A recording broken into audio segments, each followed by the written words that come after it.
fama, mala fama, se la pasan diciendo que চলুন এই হলুদ ফ্লেভারে এই বডি স্ক্রাবটা বানানো যাক। দেখেন ভিডিওর ভিতরে কি পরিমাণে ব্যবহার করে ভাইয়েরা, আল্লাহ জানে কিভাবে নেয় এত করে। তো যাই হোক, এটা এত পরিমাণে সহজ বানানো, আপনাদের হাতের কাছে কয়েকটা জিনিস আপনারা বানিয়ে ফেলতে পারবেন। তো তার জন্য ফার্স্টে লাগবে আমাদের চিনি। চিনিটা হচ্ছে মেন জিনিস।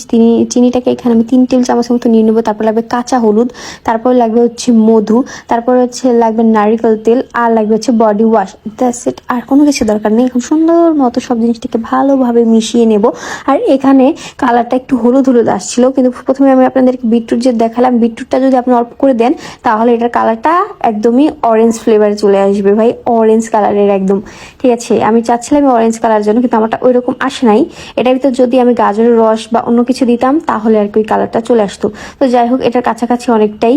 এই যে এটা হালকা কালার আসছিল, আর প্রথমে যেটা দেখছেন ওইটা গাঢ় কালার। তো এখানে আমি বিটরুট পাউডারটা অ্যাড করার পর একদমই কালারটা অরেঞ্জ অরেঞ্জ চলে আসছে, একদমই কমলা রঙের। আরো যদি মিশাতাম তাহলে আরো হতো, যদি আমি গাজরের রস বা অন্য কিছু মিশাইতাম তাহলে আরো বেশি সুন্দর কালার আসতো।